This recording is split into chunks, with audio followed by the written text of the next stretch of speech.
Mwaramutse neza Banyarwanda Banyarwandakazi aho muherereye muri mu mpande zose z'isi, ndabaramukiye ndabasuje amahoro y'Imana abane namwe. Yitwa Isimbi Modo, wamenyekanye cyane kuri social media zitandukanye, yageneye ubutumwa papa we wishwe muri jenoside yakorewe abatutsi 1994. Isimbi Vestine abambaye cyane ku mbuga nkoranyambaga nka Isimbi Modo yashyize hanze ubutumwa agaragaza uko jenoside yakorewe abatutsi yamugizeho ingaruka igatwara papa we umubyara. Mu butumwa bwe yatangaje ko nubwo papa we atagihari ariko atazigera azima kuko umukobwa we yibarutse ndetse akagura n'umuryango. Ati izina ryawe ntabwo rizasibangana, ngendana amaraso yawe n'ishema n'inshingano byinshi.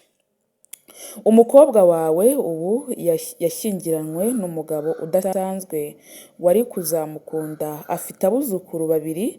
Mfite ibihe byiza byawe byo kukwibuka, nzahora nkugendana iteka mu mutima wanjye. Isimbi Modo yongera agenera ubutumwa papa we agaragaza uko jenoside yakorewe abatutsi mu Rwanda mu 1994 yabaye afite imyaka 3 y'amavuko gusa.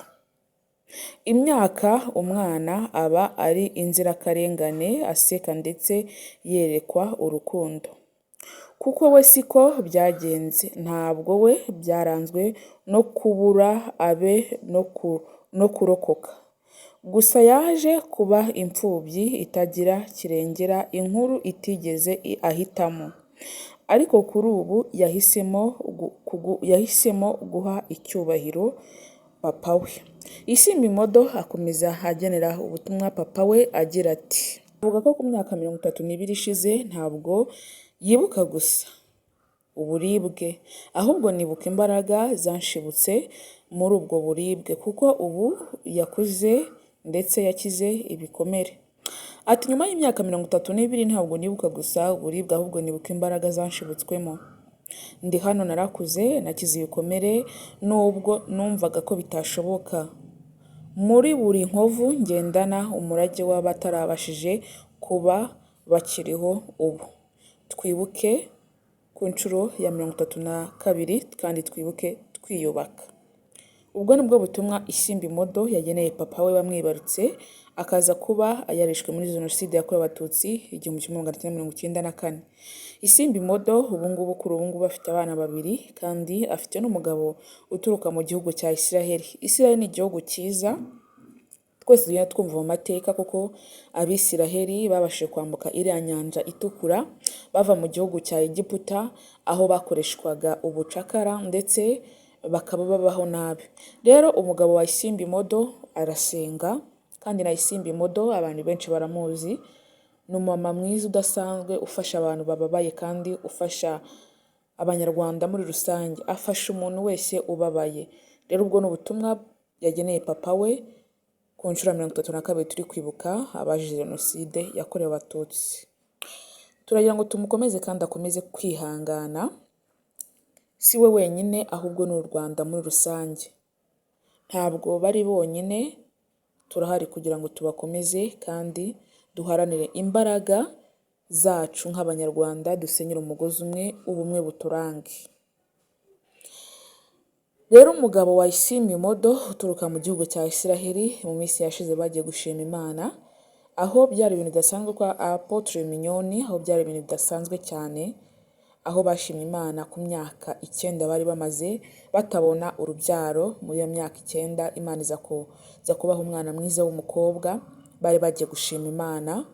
Umugabo yavuze ikintu kidasanzwe, avuga ngo buri kigeragezo cyose waba uri gucamo ariko ntugatatire ijambo ry'Imana cyangwa ntukegera aho Imana itakumva, kuko buriya iyo uheranywe n'agahinda uri kugenda unyuramo ako kanya, Imana nayo yavuga ngo ese kubera iki umwana wanjye yantaye, yagiye ahandi, yagiye mu gushakisha cyangwa yagiye ahandi mu bibi. Umugabo we ni umuzungu, ntabwo avuga Ikinyarwanda ariko Icyongereza barasemuraga ku bantu batashaka kumva ururimi rw'amahanga.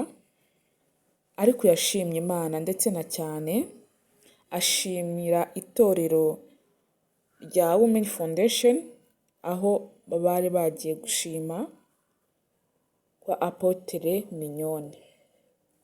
Apotre Mignone ni umubyeyi ufasha abantu benshi basubiye inyuma se cyangwa bijojotera uko babayeho cyangwa bameze, bafite ibigeragezo byinshi ariko ntabwo ajya abatatira. Umubyeyi ni uhora ku nshingano ze cyangwa agakebura intama ze kugira ngo zitazimira.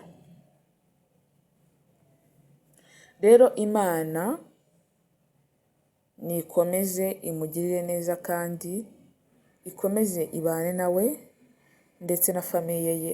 Afite abana babiri, umwana w'umukobwa ndetse n'umwana w'umuhungu. Isimbi Modo yigeze kunshimisha cyane. Hari umumama watanze ubuhamya kuri sheni runaka, atanga ubuhamya avuga uburyo ari umumetisi.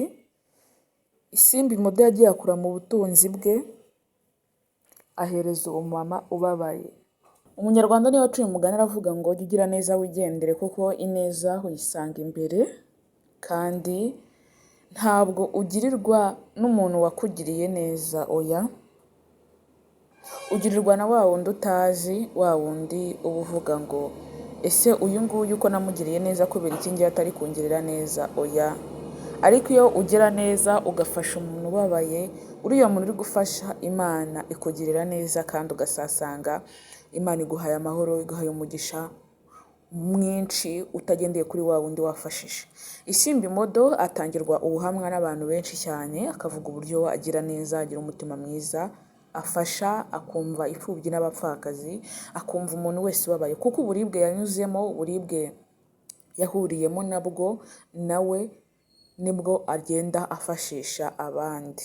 Kubaho ni ukubana, kandi icya mbere kiruta ibindi ni ukuba usenga ufite Imana muri wowe, kuko buriya iyo usenga ukaba ufite umutima mwiza, ntabwo Imana izaguteranira ivuga ngo umwana wanjye ngomba kumugirira neza, umwana wanjye ngomba kumufasha iki ngiki, umwana wanjye ngomba kumufasha buri kimwe cyose.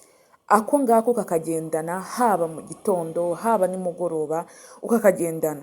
Abantu benshi cyane buzuwe n'ishyari, ugasanga umuntu ateye imbere ntabwo undi yifurije yuko yatera imbere, ugasanga umuntu ameze uko nguko ntabwo undi yifurije yuko yabigeraho. Ariko buriya iyo wowe ubirebesheje amaso ukavuga ngo reka nsenge, reka ntakambire Imana, reka mbwire Yesu antabare, bigenda neza cyane. Kuko buriya ntabwo Imana yareka kutakumva cyangwa kutakumva wowe ubabaye. Isaha n'isaha ushobora kugera muri situwasiyo mbi, nziza cyangwa ikunanije, ukabasha kubaho wumva utuje, ukabasha kubaho wumva utekanye. Rero ntugacike intege z'ibyo uri kubona, ntukamere nk'uko uri kubona. Imana yakugirira neza kandi ugasanga bigenze neza cyane. So ngayo nguko rero, ndabashimira mwese mudukurikira kandi mudukunda, mujye mubana natwe igihe cyose tujya tubagezaho amakuru agiye atandukanye, ndetse breaking news update, news ziri ako kanya tugenda tubagezaho, kandi turahari ku bwanyu kugira ngo tubabwire byose, kandi murabizi ko tubakunda, natwe mujye mudukunda, mutwereke urukundo, mubashe gukora aho hasi subscribe cyangwa sabone kugira ngo ibiganiro byacu byose bitazajya bibasiga. 5 kuri 5 turahari ku bwanyu, kandi muri ibi bihe bitatworoheye u Rwanda rwanyuzemo ku nshuro 32, twibuke twiyubaka kandi dusenyere umugozi umwe w'ubumwe bw'Abanyarwanda. Twe rubyiruko rw'ejo hazaza, dusenyere imbaraga zo kubaka igihugu cyacu cyatubyaye, igihugu cyacu twavukiye mu gihugu cyiza, igihugu cyacu gitemba amata n'ubuki, gifite abayobozi beza, tubashe kubaka u Rwanda twifuza. Nitwe rubyiruko rw'ejo hazaza, nitwe abayobozi b'ejo hazaza. Twe nk'urubyiruko rero dukwiye kumenya amateka yaranze igihugu cyacu, kandi tukanayasigasira, tugafasha abatishoboye, tugafasha abarokotse jenoside yakorewe abatutsi mu Rwanda mu 1994. Ni byiza cyane, kandi dushimira Imana ikiturindiye abayobozi bacu, ikiturindiye umubyeyi wacu nyakubahwa Perezida wa Repubulika y'u Rwanda Paul Kagame. Imana ikomeze imurinde pe, ikomeze imurinde, ikomeze imuhe imigisha myinshi, ikomeze, Imana sinzi uko navuga, Imana ikomeze imurinde kuko turamukunda cyane. twibuke twiyubaka.